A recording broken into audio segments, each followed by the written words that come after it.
Well, I'm a born and bred Californian, born in San Francisco and lived here almost my whole life. So I've seen a lot happen in this state over the many decades I've been alive. One of the things is the growth of the wine country here. When I was young, there were two counties that were considered the wine country, Napa and Sonoma, or as they're locally known, Sonapa-Noma. They're right close by to where I live, and I grew up and have lived around those two areas pretty much my whole life. Over the years, most of Northern California is now wine country, as planting grapes has become pretty standard in most of California. So in honor of that, the wine country and the culture of the wine country and all that good stuff, I've done a wine country tablescape.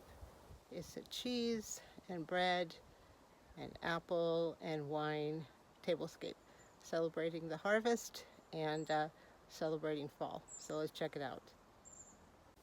This video is part of a collaboration named Tablescape Tuesdays. Hashtag Tablescape Tuesdays 24. It is hosted by the Grace Life DIY Home Decor and Amethyst Adventures. Every Tuesday, a new playlist. Well, here's the tablescape. Let's start from the front and work our way back. There are two table settings here. Each place has a plate, a shallow bowl for oil and vinegar, a personal container of honey, and a little spoon for drizzling. The plates I got at a Goodwill outlet years ago, and I always joke I never knew what to do with them because the color was so outrageous, but somehow the color matches with everything, so there you are. The green napkins were thrift store. I'm not sure where the two little spoons came from.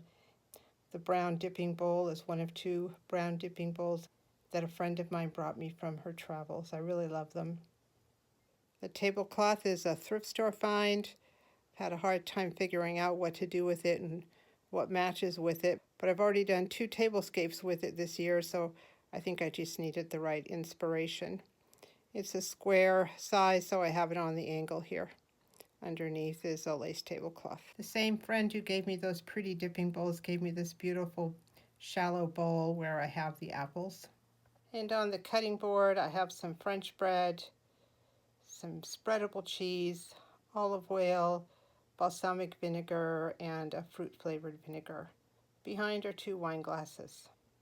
I was going to have a nice little bouquet here, and then I thought, let's just go for it. I went out onto the property and cut a bunch of bay tree branches. I have probably 20 or 30 bay trees of various sizes on the property.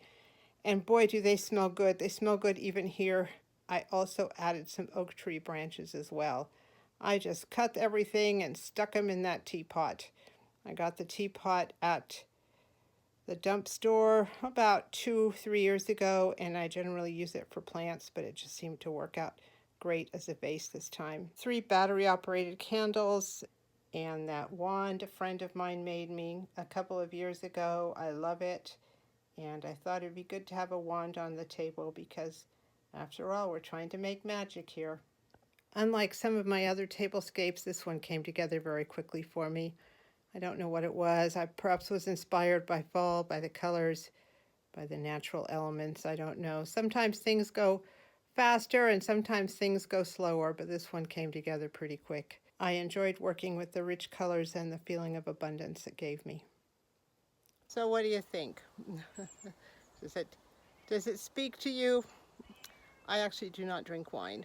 And it's kind of a shame because I'm surrounded by it and there's so many opportunities to have it, and I just am not a wine drinker. But I do enjoy the culture of it. Do you hear that cat in the background just meowing?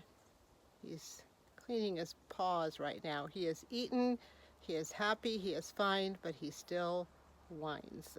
How about a little wine with that wine? Anyway, hope you enjoyed the tablescape, and thank you so much for watching.